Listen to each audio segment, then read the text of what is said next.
नमस्कार दोस्तों, EPS 95 pension धारकों के लिए इस वक्त की बहुत ही बड़ी खबर निकलकर सामने आ चुकी है। जी हां दोस्तों, ईपीएस 95 पेंशनर्स के लिए नेशनल एजुकेशन कमेटी के द्वारा दोस्तों बड़ा पत्र यहां पर निकलकर सामने आया है, जिसमें कि कमांडर अशोक जी रावत, श्री वीरेंद्र सिंह जी राजावत और दोस्तों श्री LM सिद्दीकी के द्वारा लिखा गया है। और इसके बारे में क्या क्या लिखा गया है, क्या क्या जानकारी दी गई है, इसके बारे में भी दोस्तों आज की इस वीडियो के अंदर संपूर्ण रूप से आप सभी को जानकारी दी जाएगी। साथ ही साथ दोस्तों कर्मचारी पेंशन योजना 1995 को लेकर बड़ी खबर है।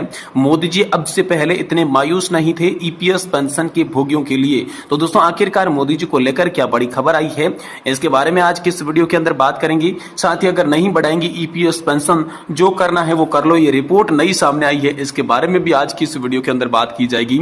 वहीं दोस्तों ईपीएस पेंशनर्स का सामना बीजेपी से। महाराष्ट्र विधानसभा चुनाव से पहले 20 को बड़ी सभा, नेशनल एजुकेशन कमेटी संघ दहाड़ेंगे आधा दर्जन सांसद। तो दोस्तों आखिरकार राष्ट्रीय संघर्ष समिति के साथ आधा दर्जन सांसद कैसे हैं, इसके बारे में भी दोस्तों आज की इस वीडियो के अंदर संपूर्ण रूप से आप सभी को जानकारी देंगे। वहीं दोस्तों कर्मचारी भविष्य निधि संगठन ने ईपीएस 95 पेंशन धारकों के जीवन प्रमाण पत्र को लेकर बहुत ही अहम जानकारी आपके साथ साझा की है, जो कि हर पेंशन धारक के लिए जानना बेहद जरूरी है। तो आखिरकार लाइफ सर्टिफिकेट को लेकर क्या बड़ी जानकारी आई है, इसके बारे में भी बात करेंगे। तो चलिए दोस्तों एक एक करके ईपीएस 95 पेंशन धारकों के लिए आई आज की तमाम बड़ी खबरों की चर्चा करते हैं। लेकिन इससे पहले आप सभी से निवेदन करना चाहेंगे कि अगर आप हमारे चैनल पर पहली बार विजिट कर रहे हैं, वीडियो को पहली बार देख रहे हैं, तो दोस्तों वीडियो को लाइक करने के साथ साथ हमारे चैनल को सब्सक्राइब करके पास ही में बने बेल आइकॉन को ऑल पे जरूर सेलेक्ट कर लें, ताकि आने वाले समय में आप सभी को ईपीएस पेंशन के साथ साथ पेंशन जुड़ी हर बड़ी खबरों को देखने को सबसे पहले सही और सटीक तथ्यों पर मिल सके।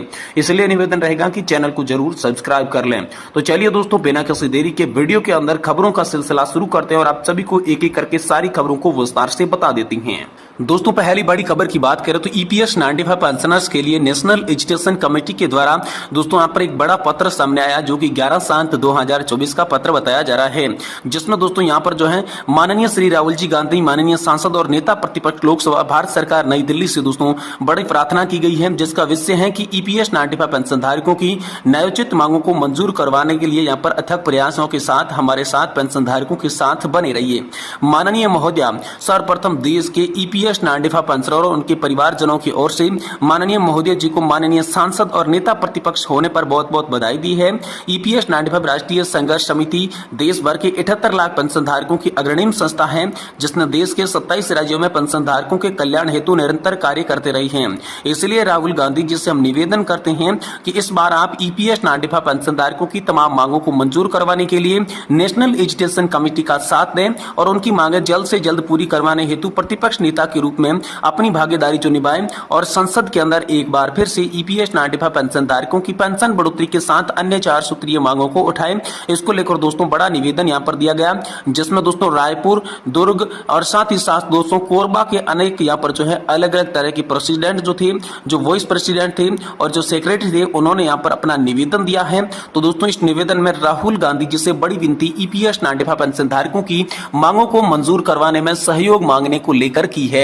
वहीं दोस्तों हम सभी के लिए अगली बड़ी खबर की बात करें तो ईपीएस पेंशनर्स का सामना बीजेपी से। महाराष्ट्र विधानसभा चुनाव से पहले 20 को बड़ी सभा रखी गई है। नेशनल एजुकेशन कमेटी के साथ आधा दर्जन से भी ज्यादा सांसद कैसे हैं और क्या बड़ी खबर आई है, चलिए आपको इसके बारे में विस्तार से बताती हैं। देखिए दोस्तों ईपीएस 95 पेंशन भोगियों का आंदोलन तेज हो रहा है। मोदी सरकार पर दबाव बनाने के लिए मराठवाड़ा में दोस्तों ईपीएस 95 पेंशन धारकों का विशाल जमावड़ा होने जा रहा है। विधानसभा चुनाव से पहले भाजपा शिंदे शिवसेना गठबंधन पर दबाव डालने के लिए पेंशन भोगियों ने बड़ा दांव चल दिया है। 20 जुलाई को मराठवाड़ा में पेंशन धारक जुटेंगे। माना यह जा रहा है कि इस सभा में आगामी आंदोलन को लेकर कोई बड़ा फैसला लिया जा सकता है। महाराष्ट्र से आने वाले विलास रामचंद्र गोखवाले ने मुताबिक मराठवाड़ा में दोस्तों ईपीएस 95 पेंशन धारकों की सभा 20 जुलाई शनिवार दोपहर 12 बजे से 3 बजे तक होने वाली है। श्री संत बाबा बलदीर सिंह जी की लंगर निकास गेट 4 पर नगीना घाट रोड नांदेड़ में यह सभा होगी। राष्ट्रीय अध्यक्ष ईपीएस 95 राष्ट्रीय संघर्ष समिति के अध्यक्ष कमांडर अशोक जी रावत जो है वो सभा को संबोधित करेंगे और इसमें सांसदों ने भी यहां पर समर्थन दे दिया है। सभा में दोस्तों नांदेड़ के सांसद वसंत राव जी चौहान, सांसद नागेश पाटिल, अशकार इल्होनी, सांसद रजय उर्फ बुढ़िया जाधव, सांसद डॉक्टर शिवाजी राव कालमडी लातूर, सांसद ओम प्रकाश भूपाल उर्फ पवन राज्य निम्बालकर, दोस्तों सांसद बजरंग सानवाड़े बींड, साथ ही सांसद सिद्दीक भुबरे छत्रपति संभाजी नगर, सांसद सांसद कल्याण काले जालानंग में उपस्थित यहाँ पर जो रहेंगे और इस सभा में विस्तृत मार्गदर्शन हेतु संगठन के राष्ट्रीय अध्यक्ष कमांडर अशोक राउत सहित महाराष्ट्र के राष्ट्रीय और राज्य स्तर के नेता भी उपलब्ध रहेंगे। सभा में आयोजन एनएस ओपीएस के यहाँ पर जो है प्रदेश अध्यक्ष कमलाकर पांगर महाराष्ट्रीय सरकारी अध्यक्ष और एनएससी मराठवाड़ा महाराष्ट्र की टीम करेगी। वही दोस्तों लगातार 8 साल से पेंशनर्स का आंदोलन जो जारी है, पिछले 8 वर्षों से राष्ट्रीय संघर्ष समिति के बैनर के तले राष्ट्रीय अध्यक्ष कमांडर अशोक जी राउत के नेतृत्व में आंदोलन चल रहा है। पूरे देश में हर तरह से आंदोलन किया जा रहा है।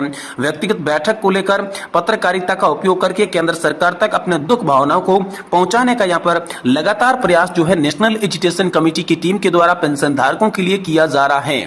वहीं दोस्तों ईपीएस 95 पेंशन को लेकर अगली बड़ी खबर की बात करें तो मोदी जी अब से पहले इतने मायूस नहीं थे ईपीएस 95 पेंशन भोगियों के लिए। जी हां दोस्तों, पिछले 8 वर्षों से बुजुर्गों द्वारा सहायता की गुहार लगाई जा रही है। अनदेखा करना भला क्या सबब हो सकता है? बेचारे ईपीएस 95 के असहाय देश के 78 लाख पेंशन भोगियों का क्या गुनाह है? रोजाना अभाव में जीते हुए एक एक कर राम राम कर जाते हैं। दोस्तों, कर्मचारी पेंशन योजना 1995 के तहत न्यूनतम पेंशन 1000 रुपए की बजाय 7500 करने की मांग की जा रही है, लेकिन सरकार की ओर से इस पर अब तक कोई फैसला नहीं हो पाया है। पेंशन भोगियों ने यहाँ पर अनिल कुमार निबाड़े ने पीएम मोदी और ईपीएफओ को आड़े हाथ लेते हुए झकझोरने वाला पोस्ट किया है। ईपीएस 95 पेंशन यहाँ पर लिखते हैं कि उनको ये आदत है कि वह कुछ नहीं कहते। शायद उन्हें दिल में विश्वास बैठ गया है जो 78 लाख ईपीएस 95 पेंशन भोगी है उनके किसी काम के नहीं है, उनका कुछ बिगाड़ा भी नहीं सकते। वरना जिस दिन दो व्यक्ति सर पे भेंट कर सकते, व्यवस्था कर सकते हैं तो उसे भी अवगत करवाया जा सकता है। पिछले 8 वर्षों से बुजुर्गों की सहायता की गुहार लगाई जा रही है, तब भी अनदेखा करना भला क्या सबब हो सकता है? बेचारे ईपीएस 95 के असहाय देश के 78 लाख पेंशन भोगियों का क्या गुनाह है? वो तो जिंदगी के एक ऐसे उम्रदराज लोग हैं जो रोजाना अभाव में जीते हैं, एक एक कर राम के प्यारे होते जा रहे हैं। अपने आप को प्रधानमंत्री कहे जाने के बाद बदले प्रधान सेवक मानने वाले आदरणीय से सभी अब उम्मीद लगाए बैठे हैं कि शायद किसी दिन उन पर भी नजर पड़ जाएगी, उनका मन पसीज जाएगा। ये उम्मीद है तो अब तक बहुत जीने का सहारा बनी, जिसके कारण कुछ अभी भी जिंदा है। आगे ईश्वर की मर्जी है। कितनी बार देश के कोने कोने बुजुर्ग पेंशन धारकों ने अपनी प्रार्थना को लेकर दिल्ली पहुंचते रहे, कितनी बार प्रधानमंत्री जी का ध्यान अपने जीवन यापन की भविष्य भीषण स्थिति पर अवगत करवाते रहेंगे। इस बार फिर से जुलाई 2024 को दिल्ली में पेंशनर्स का महा आंदोलन करने जा रही है। यदि सरकार हमेशा की तरह इस बार भी मौन धारण कर बैठती है तो शायद ईपीएस 95 पेंशन धारकों को अपना कोई अंतिम फैसला लेना लाजमी होगा। कहीं तो अनुरोध विनय के दौर के अंत में होना ही चाहिए। इसको लेकर दोस्तों बड़ी खबर आप सभी के लिए सामने आई है। वहीं दोस्तों आप सभी के लाइफ सर्टिफिकेट को लेकर बड़ा ऐलान सामने आया है। नौकरी पेशा लोगों के लिए कर्मचारी भविष्य निधि संगठन की ओर से पेंशन की जो सुविधा दी जाती है, जिसमें लाइफ सर्टिफिकेट बहुत जरूरी होता है, उसको लेकर दोस्तों बड़ी खबर आई है। दोस्तों कर्मचारी भविष्य निधि संगठन ने ट्वीट पर बताया कि लाइफ सर्टिफिकेट कभी भी जमा किया जा सकता है। साथ ही यह भी बताया गया कि लाइफ सर्टिफिकेट की वैधता कितने समय तक होती है। संगठन की ओर से जारी जानकारी के मुताबिक इसकी वैधता 1 साल तक रखी गई है। कर्मचारी भविष्य निधि संगठन के मुताबिक लाइफ सर्टिफिकेट घर बैठे ऑनलाइन जमा किया जा सकता है। लाइफ सर्टिफिकेट पेंशन वितरण करने वाले बैंक यहाँ पर आप सभी के साथ ही साथ नजदीकी ईपीएफओ ऑफिस में जाकर डिजिटल रूप से जमा किया जा सकता है। वहीं दोस्तों लाइफ सर्टिफिकेट को आपको कैसे जमा करना है, कैसे दोस्तों आप लाइफ सर्टिफिकेट का यहाँ पर जमा करवा सकते हैं, इसकी भी पूरी प्रक्रिया की जानकारी दोस्तों कर्मचारी भविष्य निधि संगठन ने हाल ही में सभी पेंशन धारकों को दे दी है। वहीं दोस्तों नहीं बढ़ाएंगे ईपीएस 95 पेंशन, जो करना है कर लो। इसको लेकर बड़ी खबर आ रही है। 1000 रुपए से बढ़ाकर 7500 की मांग लगातार की जा रही है। दोस्तों इसी बात पर दोस्तों आगे भी बहुत जनहित योजनाओं की घोषणा मोदी सरकार करती आई है, लेकिन यहाँ पर ईपीएस 95 पेंशन धारकों की जब बात आती है तो पेंशन धारकों का नाम कोई नहीं लेता। पेंशन धारकों के वोट बैंक भी नहीं माना जाता। शायद प्रदेश के नागरिक तो माने ही जाते हैं। आखिरी मसला क्या है, न उनके मन में कभी समझ पा रही है, न हमारे मन की बात। ऐसे में क्या चलेगा, कब तक चलेगा, ये दोस्तों पेंशन धारकों के लगातार सवाल जो है वो लगते हुए दिखाई दे रहे हैं। प्रश्न जो है प्रश्न चिन्ह लगाते हुए दिखाई दे रहे हैं। तो बड़ी खबर आप सभी के लिए यही है कि अब दोस्तों आप सभी के साथ नेशनल एजुकेशन कमेटी के साथ आधा दर्जन सांसद जो है वो 20 तारीख को फैसला करेंगे कि क्या पेंशन धारकों की पेंशन बढ़ोतरी होगी या फिर नहीं होगी। ऐसे ही बड़ी खबरों के लिए हमारे चैनल को सब्सक्राइब कर दें और वीडियो को लाइक जरूर करें।